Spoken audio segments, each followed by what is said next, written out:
अगर as a trader तुमने 2025 के इस मार्केट को सरवाइव कर लिया है अभी तक, देन ट्रस्ट मी तुम एक एवरेज ट्रेडर से काफी ऊपर हो। तुम्हारा ट्रेडिंग में करियर एंड पोटेंशियल काफी हाई है और इसका रीजन तुम्हें इस वीडियो के एंड तक समझ में आ जाएगा। 2025 वो ईयर है फाइनेंशियल मार्केट के लिए जहाँ पे हर तरह के मैनिपुलेशन, हर तरह के इवेंट, तुम बस नाम लो, वो सब देखने को हमें मिल रहे हैं। Fed rate cut, war tensions between two countries and multiple manipulation. हर इवेंट, हर वीक कुछ ना कुछ मेजर ऐसा सामने आ रहा है कि मार्केट बहुत ही ज़्यादा फ्लक्चुएट कर रही है। ऐसे में अगर एक बंदा जो नया ट्रेडर जिसके पास सिर्फ एक स्ट्रैटेजी है, वो इस मार्केट में सर्वाइव करना बहुत मुश्किल है उसके लिए। अगर तुमने किसी भी तरह इस मार्केट को सर्वाइव कर लिया पेशेंस एंड डिसिप्लिन के साथ, अपने रिस्क मैनेजमेंट को फॉलो करते हुए, then trust me guys, you are not an average trader any more. तुम मार्केट की सबसे हार्श कंडीशन को सर्वाइव कर रहे हो। मैंने लिटरली मिलियनर ट्रेडर्स को देखा जो एक एक दिन में $300,000 इस तरह के लेवल के अपने लॉसेस लगा रहे हैं। And 300,000 400,000 is like nothing. ऐसे उनका एक दिन में लॉस हो जा रहा है बिकॉज ऑफ मार्केट मैनिपुलेशन। जिनका 60-70% भी विन रेट है ना, वो लोग भी अच्छे खासे लॉस एंड ये सब लेके बैठे हुए हैं। उनका भी ये पूरा year almost wait and patience test का ही है। डिसिप्लिन सिस्टम सब कुछ फॉलो करने वाला है, फिर भी तुम्हारे दिमाग में डाउट्स हैं,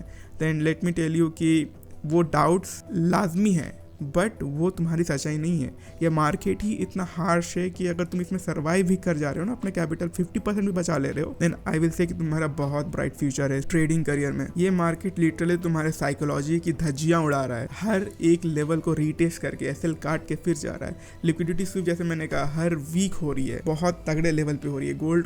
गोल्ड तो सबसे अल्टीमेट लिक्विडिटी स्वीपर है। तुम देख सकते हो मार्केट अप्रैल पे ही चढ़ना स्टार्ट किया, फिर इस एरिया में काफी लंबा उसने कॉन्सोलिडेट किया। मल्टीपल चेंज ऑफ स्ट्रक्चर्स हुए, कहाँ लिक्विडिटी स्वीप हुई तुम देख सकते हो। मैंने मार्क करके रखा हुआ लिटरली, यहाँ लिक्विडिटी स्वीप हुई, यहाँ पे लिक्विडिटी स्वीप हुई। जब मार्केट को मूड होता है ना कुछ क्या कहते हैं एक डायरेक्शन फॉलो करने का, तो किसी भी हाल में करेगा। इतनी जगह पे ऑर्डर फिल्स होने के बाद भी यहाँ पे कोई एग्जिट नहीं हो रहा है, देख सकते हो। यहाँ पे जाके एक चेंज ऑफ स्ट्रक्चर हमें देखने मिला, फिर कंटिन्यूअस एक रैली है। 4 आवर का फ्रेम है गाइस, ये भी ध्यान देखो। 4 आवर के फ्रेम्स में इतना नॉइस है, ये दिखाता है कि मार्केट में कितना ही मैनिपुलेशन है। Multiple change of structure and finally यहाँ पे देख सकते हो ओवरऑल यहाँ पे इस एरिया में मार्केट ने एक असेंडिंग ट्रायंगुलर पैटर्न बना के यहाँ पे फाइनली ब्रेकआउट दे दिया। बट ब्रेकआउट से पहले तुम देख सकते हो कितनी बार इसने रीटेस्ट किया, 1 2 3 4 बार मेजर रीटेस्ट है एंड छोटे छोटे रीटेस्ट तो भाई बहुत सारे हैं।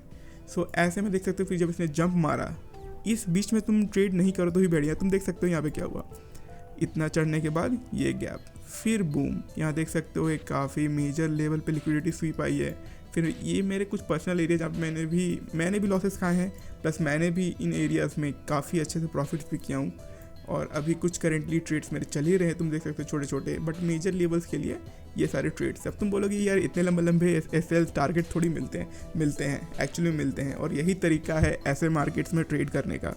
बट ये मेरी स्ट्रैटेजी है, तुम अपने स्ट्रैटेजी पे काम करो। मेरी स्ट्रैटेजी फॉलो करने की कोई ज़रूरत नहीं है। मेरी स्ट्रैटेजी मेरे पर्सनल बिहेवियर एंड मेरी पर्सनल साइकोलॉजी पे डेवलप्ड है। सो ये मेरे लिए काम करेंगे, तुम्हारे लिए नहीं करेंगे। इनसे होने वाले एसेट्स को मैं ही झेल सकता हूँ, इनसे होने वाले प्रॉफिट्स को भी मैं ही झेल सकता हूँ। सो तुम फॉलो मत करना इसे। हाँ, तुम इनसे इंस्पायर हो सकते हो, बेसिक की टेक अवेज तुम ले सकते हो इससे, जैसे कि कहाँ पे फाइनल बाइंग एरियाज डेवलप हो रहे हैं, कहाँ पे मेजर स्वीप्स आ रहे हैं, कहाँ पे नॉइस है। ये देखो ये नॉइस ही है, सारे नॉइस है। अच्छा, लेवल को बूस्ट चाहिए होता है तो उसे मिल जाता है, जब प्राइस को ऊपर जाना होता है वो जाता है। बट हम लोग हर जगह ट्रेड नहीं कर सकते। मैंने लिटरली इस नॉइस में कहीं ट्रेड नहीं लिया है, लिटरली कहीं पे नहीं लिया है। मैं चाहता था इस लेवल्स को ब्रेक करे, कुछ इधर कहीं आए, लिक्विडिटी स्वीप मारे, तब मुझे ट्रेड मिले, बट नहीं लिया मैंने। जब नहीं आए तो नहीं लेना है। यहाँ पे छोटा सा मुझे देख सकते हो, मुझे भी इस मंथ थोड़े बहुत लॉसेस हुए हैं, but as we know losses are part of game. छोटे छोटे लॉसेस लेते रहो, कोई बात नहीं। जिस समय इस तरह का टारगेट मिलेगा या फिर इस तरह का टारगेट जिस दिन मिल गया तुम्हें, वो सारे लॉसेस कवर। सो तब तक क्या करना है, मार्केट में सर्वाइव करो, छोटे छोटे लॉसेस पे खेलो, क्योंकि असली पैसा इन्हीं मूव्स में बनता है। स्कैल्पिंग करने पे ज़्यादा ध्यान नहीं होना चाहिए तुम्हारा, अगर तुम्हारा कैपिटल छोटा है, समझ रहे हो। सो ये कुछ बेसिक चीज़ें हैं मैं तुमसे शेयर करना चाहता था, कैसे आप मार्केट का स्ट्रक्चर डिसाइड कर सकते हो। देखो यहाँ पे मार्केट ने इस लेवल को जब तोड़ा तो ये काफ़ी नीचे गिरा। ये एक बहुत ही की वैल्यू लेवल था, जो ये अप ट्रेंड बनाया हुआ था ना, उस अप ट्रेंड पे ये 4 आवर पे काफ़ी बड़ा ब्रेकडाउन की साइन दे रहा था, एक रिवर्सल का साइन दिया था इसने। बट अगर तुम हाई फ्रेम पे देखो तो दिस इज नथिंग, कुछ नहीं कर रहा, ये बस एक रीटेस्ट कर रहा था। सो अब ये ऊपर जाएगा, ये ऊपर जाना है इसे, बट उससे पहले ये झुलाएगा, थोड़ा झुलाएगा, मल्टीपल ऑर्डर्स फिलअप करेगा कुछ। बट देखो मार्केट हमेशा मूव करता है मैनिपुलेशंस पे, मार्केट हमेशा से मैनिपुलेशंस पे ही मूव करता है। हम और आप रिटेलर्स इसे मूव नहीं करा सकते कभी। तो हम लोग क्या करते हैं, हम लोग जो बड़े प्लेयर्स है उनके पोजीशन के साथ में चलने का ट्राई करते हैं। तुम देख सकते हो यहाँ पे मल्टीपल ग्रीन कैंडल्स बन रहे हैं, राइट। यहाँ पे छोटे छोटे, यहाँ पे छोटे छोटे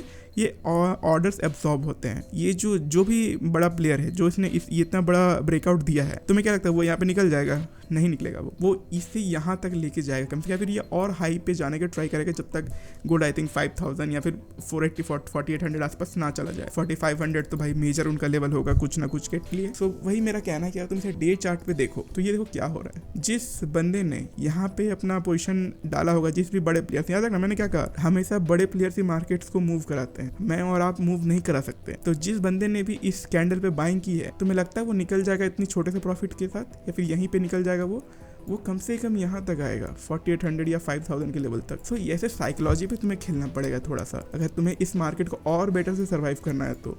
and patience will be your ultimate weapon my friend. So इसीलिए मैं कह रहा हूँ कि देख सकते हो मैंने कुछ पॉइंट्स भी लिख के रखे हैं। Do not hassle between 2 major levels. जब भी कोई 2 मेजर लेवल दिखे तो उसमें बीच में तुम्हें बिल्कुल पागल नहीं होने की ट्रेड लेना है। Only trade on extreme level. जब भी मार्केट इस तरह के मैनिपुलेशन का शिकार हो, इतने बड़े बड़े रेड कैंडल्स आए, तो तुम्हें वेट करना है मेजर लेवल्स का, जैसे कि ये फाइनल बाइंग एरिया जो मैंने यहाँ पे फाइनल बाइंग एरिया लिख के रखा है। अगर मार्केट ने इस लेवल को तोड़ा होता तो मैं पूरी तरह से श्योर हो जाता कि मार्केट अब नीचे जाने के मूड में है, अच्छे खासे लेवल तक जाने का इसका मूड है। बट देखो गोल्ड के साथ ना एक चीज है, गोल्ड कभी भी अकेले नहीं चढ़ेगा। गोल्ड क्या है ना, गोल्ड एक कमोडिटी है। और अगर आपको बेसिक इकोनॉमी की आइडिया हो, मैक्रोस का अगर आपको आइडिया हो, तो गोल्ड कब चढ़ता है? जब इकोनॉमी में अनसर्टेनिटी होती है, समझ रहे हो। गोल्ड एक अल्टीमेट करेंसी है। जब भी बाकी कुछ भी इकोनॉमिकल क्राइसिस आएंगे, गोल्ड हमेशा प्राइस में ऊपर जाएगा, बिकॉज गोल्ड ही वो करेंसी है जिसपे हमेशा वॉर एंड हर तरह के क्राइसिस को फंड किया जाता है। उस वक्त गोल्ड ही एक्सेप्ट होता जाता है कि करेंसी कैश, सॉफ्ट कैश की वैल्यू गिर जाती है। तो मार्केट या फिर वर्ल्ड में जितनी भी क्राइसिस होंगे या फिर जितने भी अनसर्टेनिटीज होंगे, गोल्ड हमेशा ऊपर चढ़ेगा, हमेशा सारे कमोडिटीज चढ़ेंगे। सो ये फंडामेंटल है। तुम देख सकते हो यूएस में कितनी अनसर्टेनिटी है, Fed rate cuts and interest rate cut, ये सब को लेके काफी ज्यादा भी अनसर्टेनिटी है मार्केट में। और उसी का तो ये सब रिएक्शन है कि मार्केट अभी गोल्ड हमारा इतना रैली दिखाया, अभी ये और दिखाएगा जहां तक मुझे पता है, जहां तक मेरा एनालिसिस कहता है। बट हाँ देखो मार्केट में कुछ भी हो सकता है, you can never be 100% sure. अगर तुम 100% श्योर हो तो देन माय फ्रेंड तुम्हें अभी बहुत लंबा जाना है, ट्रेडिंग अभी बहुत दूर की गेम है तुम्हारे लिए। तो अपना पहले ये मेंटालिटी आपको सुधारना पड़ेगा। इसीलिए मैं कह रहा हूँ कि अब देखो इतने उतार चढ़ाव और इतने लंबे लंबे स्वीप्स देखने के बाद, ये स्वीप्स पता है यहाँ पे देखने पे लग रहा हो कि बहुत ज्यादा नहीं है, बट ब्रो ये जो स्वीप है ना, ये पॉइंट देखो कितना का है, 74 पे था और यहाँ पे $70 to $75 का एक स्वीप आया है, इतना लंबा प्राइस एरिया का। ये प्राइस का स्वीप है, देख सकते हो गोल्ड का पूरा वैल्यू का स्वीप है, वो 1 आउंस के गोल्ड का पूरा वैल्यू का स्वीप है। ये इतना बड़ा बहुत होता है। अगर तुम इसे 0.01 लॉट में भी देखोगे ना, तो ये जो स्वीप है ना, ये स्वीप लगभग $50 या $45 इसके आसपास का होगा ये। और 1 लॉट पे तो ये बहुत ज्यादा है। तो इतने बड़े बड़े स्वीप आ रहे तो भाई कौन ही झेल पाएगा। तो देख लो, इसलिए मैं कह रहा हूँ कि अगर तुमने इस तरह के मार्केट को सर्वाइव कर लिया, या फिर अब तुम अभी तक सर्वाइव कर रहे हो, जनवरी से लेकर 2025 के मार्केट को तुम सर्वाइव कर रहे हो, then trust me bro, you are not an average guy. बस अभी मार्केट तुम्हारे लिए नहीं है। जिस दिन तुम्हारे साथ मार्केट अलाइन होगा, you are gonna kill it. So तब तक के लिए तुम्हारा बस यही काम है, ट्रेड कम करो, ट्रेड फ्रीक्वेंसी कम करो, या फिर बहुत छोटे छोटे एसएल के साथ बड़े बड़े टारगेट का ट्राई करो, या फिर मल्टीपल छोटे छोटे टारगेट का ट्राई करो, या फिर हफ्ता में 2 से 3 ट्रेड मैक्स। ये मार्केट ट्रेडेबल अभी नहीं है। अभी क्या है कि इकोनॉमी जितनी अनसर्टेनिटीज है ना, उन सबको एक बार शो ऑफ हो जाने दो, रियल लाइफ में से शो ऑफ हो जाने दो। उसके बाद मार्केट को एक डायरेक्शन मिलेगा, क्या करना है क्या नहीं करना है। गोल्ड अंधे की तरह तब चढ़ता है ना जब सबको पता नहीं होता क्या होने वाला है, क्योंकि गोल्ड ही वो एसेट है, क्योंकि सबको पता है कि US30, US50, नास्डैक कभी भी गिर सकता है। तो सेफ इंस्ट्रूमेंट क्या है? गोल्ड है। जब भी कहीं कुछ गिरता है, कभी कुछ क्राइसिस आती है, तो सेफ इंस्ट्रूमेंट क्या होता है? गोल्ड होता है। तो सब लोग गोल्ड पे जाते हैं पैसा लगाने। तो जब सारा मार्केट उधर से उठ के इधर आएगा तो भाई गोल्ड भी तो चढ़ेगा ना। तो इसी वजह से गोल्ड इतना रैली दिखाता है। एंड आई डोंट थिंक ये रैली अभी खत्म हुई है। मैं फिर से वही एग्जांपल तुम्हें दिखाता हूँ क्या हो रहा है। जिन्होंने यहाँ बाइंग की है, जिन्होंने यहाँ बाइंग की है, जिन्होंने यहाँ बाइंग की है, ठीक है, या फिर जिन्होंने यहाँ पे भी बाइंग की है, या फिर यहाँ पे बाइंग कर रहे हैं, तुम्हें क्या लगता है ये लोग जो यहाँ पे बाइंग किए हैं वो लोग यहाँ पे निकल जाएंगे? बिल्कुल नहीं निकलेंगे। अगर मैं रिट्रेसमेंट भी दिखाऊं तो देखो ये 50% के आसपास का रिट्रेसमेंट एग्जैक्टली, जिसे मैं कुछ नहीं मानता। एंड अल्टीमेटली गोल्ड को आसमान छूना ही है। और यहाँ से यहाँ तक जो लोग जिन्होंने यहाँ पे अपनी क्वांटिटी फिल ऑन की है, यहाँ पे नहीं निकलेंगे वो लोग अल्टीमेट 5000 तक मुझे लगता है, या फिर और हाई लेके जाने का ट्राई करेंगे, because gold is ultimate currency my friend. हो सकता है कुछ समय के लिए गोल्ड इसी लेवल पे फ्लक्चुएट करे, इसी पूरे जोन पे फ्लक्चुएट करे, बट उसे चढ़ना तो है एक दिन, क्योंकि हर चीज़ अनसर्टेन है, लाइफ इज अनसर्टेन गाइस। सो यह कुछ ज़्यादा हो गया, बट हाँ एक छोटा सा तुम्हें बस टेक अवे देना चाहता हूँ कि अगर तुम्हें ट्रेडिंग हार्ड लग रही है 2025 में, देन ट्रस्ट मी, ये तुम्हें वो चीज़ सिखा रही है ना जो तुम्हें सालों का एक्सपीरियंस एक प्रोफेशनल ट्रेडर नहीं दे सकता, ट्रस्ट मी। सो इस मार्केट में जो लॉसेस हो रहे हैं उससे ज़्यादा दिल पे मत लो, इसे पार्ट ऑफ क्या कहते हैं, इसे तुम्हें कॉस्ट ऑफ लर्निंग समझ लो, समझ रहे हो, जो भी इसमें लॉसेस हो रहे हैं पार्ट ऑफ लर्निंग समझ लो, उसे कॉस्ट ऑफ लर्निंग समझ लो, बट उसे नेगेटिव वे में मत लो। एक हार्श मार्केट तुम्हें उस चीज़ के लिए तैयार करता है जो चीज़ तुम बनना चाहते हो, वो तुम्हें पीक बताएगा, तुम्हारा सबसे बॉटम तुम्हें दिखाएगा वो, और बिना बॉटम देखे कभी तुम हाई नहीं मार सकते। मार्केट इतना गिरा इसीलिए क्योंकि इसे चढ़ना है। एक चीज समझना, लाइफ ही ऐसी होती है, माने में लाइफ कभी हमारी हमेशा ऐसी नहीं जाती है खुशियों के साथ, कभी ऐसे कभी ऐसे कभी ऐसे कभी ऐसे, फिर ऐसे जाती है वो। कभी तुम्हें और डाउनफॉल देखने को मिल सकता है, पहले से ज़्यादा देखने को मिल सकता है, लेकिन फिर जब वो चढ़ोगे, जब तुम इसे रिकवर कर सकते हो, तुम हमेशा न्यू हाई बनाओगे। लाइफ भी ऐसी है, और हम लोग ही मार्केट को चलाते हैं, हमारी साइकोलॉजी साथ इन्वॉल्व है सब कुछ, तो मार्केट भी वैसा ही करेगा। मार्केट चढ़ा चढ़ा चढ़ा, करेक्शन आया, फिर चढ़ने को ट्राई किया, फिर गिर गया। हो सकता है इस बार जो चढ़ रहा है ये इस बार भी इसे भी तोड़ दे, है ना, होने का तो कुछ भी हो सकता है। सो यही मैं कहता हूँ कि फिलोसॉफी समझना होगा तुम्हें लाइफ का। Trading is not just about chart, it's all about you as a person. तुम कैसे देखते हो, तुम्हारा पर्सपेक्टिव सब कुछ है यहाँ पे। कोई यहाँ पे गारंटीड नहीं कुछ होने का, हम लोग बस एक होप लेके आते हैं अपने एक्सपीरियंस के साथ, अपने पर्सपेक्टिव के साथ, अपने परसेप्शन के साथ, और हम लोग देखते हैं क्या मार्केट के साथ अलाइन होता है या फिर कब तक नहीं होता है। सो ये सारी चीज़ें हैं। तो फिर से वही कहूँगा 2025 हाँ हार्श ईयर है ट्रेडर्स के लिए, बट अगर तुमने इस हाई प्रेशर को संभाल लिया, then trust me, you will be the diamond that you are trying to be, even more, you can shine even more, even brighter. So that is all. मैं इसे बिल्कुल अनफिल्टर्ड रखने वाला था, बिकॉज इस महीने मेरे भी थोड़े बहुत लॉसेस हुए हैं, I know, but that is all part of the game. मुझे पता है, मैंने मल्टीपल टाइम अपने ट्रेड्स में देखा है, जब भी मैं अपना बॉटम हिट करता हूँ या फिर मैं अपना न्यू बॉटम बनाता हूँ, तो मैं हमेशा अपना ऑल टाइम हाई भी तोड़ता हूँ।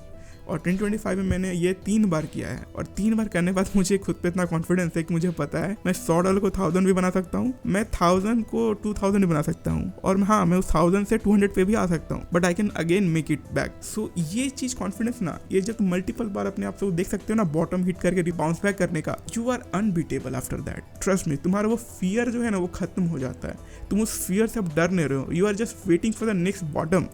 तुम अपने नेक्स्ट बॉटम के बनने का इंतजार कर रहे होते हो, क्योंकि इसके बाद में पता है जो आप पाएगा ना दैट विल बी डायबॉलिकल। सो आज के लिए बस इतना ही। सो आई गेस तुम लोगों को मेरा परसेप्शन समझ में आया होगा कि मार्केट को लेके कैसे काम करना चाहिए। अप्स एंड डाउन्स हर चीज का पार्ट है, life is not certain guys, तो फिर मार्केट और हम और तुम क्या है। सो यही चीज है, this is not the end of the world. Last में वही बोलूंगा कि लेके भी क्या आए थे हम लोग, और खोने के लिए भी क्या ही है। सो लेने के लिए हमारे पास सब कुछ है, और था तो पहले कुछ वैसे भी नहीं था। 3 चीजें जो मैं तुम्हें सजेस्ट करूंगा इस वक्त मार्केट कंडीशन को देख के, या फिर अपने आने वाले फ्यूचर्स को भी, और आई थिंक इनमें से कुछ चीज़ तुम्हें 3 में से 2 या 1, कम से कम आई थिंक 3 भी तुम्हें पता होंगे ही होंगे अगर तुम इतनी देर तक सर्वाइव कर रहे हो तो, बिकॉज उन 3 चीज़ों के बिना ना, trust me, no one can survive this market. पहला है discipline, you can't stress discipline enough man my friend. Discipline और तुम्हारा रिस्क मैनेजमेंट। सेकंड चीज, अपने डिसिप्लिन, अपने सिस्टम पे बैठो, अपने सेटअप का वेट करो। अगर सेटअप नहीं बन रहा ट्रेड मत करो, इस तरह के नॉइस में तो बिल्कुल मत करो। कब अपने सेटअप को इग्नोर मारना है ये भी तुम्हें एक्सपीरियंस ही बताएगा,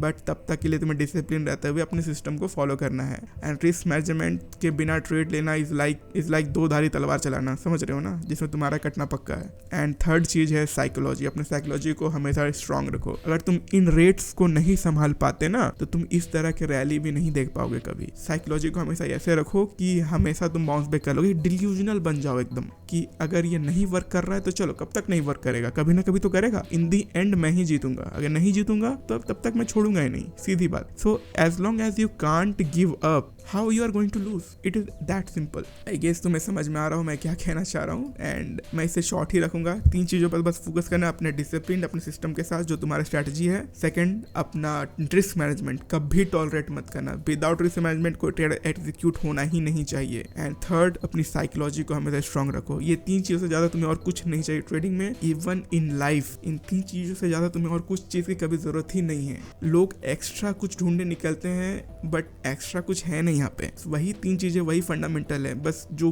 कर चुके हैं, जो सक्सेसफुल है, उन्होंने उस चीजों को लॉन्ग इनफ किया है कि वो रिजल्ट देख पाते हैं उनसे। नॉर्मल बंदे इतना लंबा सर्वाइव करते ही नहीं है मार्केट में कि वो अपने फ्रूट्स ऑफ लेबर देख सके। सो ये चीजें हैं। आई होप तुम ट्रेडिंग में 2025 को बढ़िया से सर्वाइव करो and 2026 will be your year. So be strong guys. ये मार्केट ही ऐसा है, कंडीशन इस वक्त थोड़े ज़्यादा डायर है, थोड़ा सिचुएशन, बट मैं कहता हूँ हर मार्केट को एंजॉय करो, हर सिनारियो एक अपने दिमाग में ना एक मूवी चला दो, उस मूवी का तुम कैरेक्टर हो। सो अगर मैं ज़्यादा बोलूँगा तो ये वीडियो बहुत लंबी हो जाएगी। सो मैं इसे अभी इतना ही मैं आज के लिए रखता हूँ। आई होप तुम्हें इन्फॉर्मेशन मिल चुकी होगी कि मैं क्या बताना चाह रहा हूँ। सो दैट इज इट गाइज। मैं मिलता हूँ तुमसे फिर किसी जेन्युइन टॉक में, बिना कोई फिल्टर लगाए सीधे दिल टू दिल की बात करेंगे, as a trader to trader, and अपने एक्सपीरियंस शेयर करेंगे। अगर तुम में से कोई भी वीडियो देख रहे हो, आई होप न्यू वीडियो है, तो आई डोंट थिंक कि ज़्यादा लोग देखेंगे इसे, बट अगर तुम देख रहे हो तो प्लीज़ कमेंट में मुझे शेयर करना कैसा तुम्हारा ईयर जा रहा है, कैसा तुम्हारा मंथ जा रहा है। सो मुझे जानना है तुम्हारे क्या साइकोलॉजी है, क्या तुम साइकोलॉजी लेके आए हो मार्केट में, क्या परसेप्शन तुम इस महीने यूज़ कर रहे हो,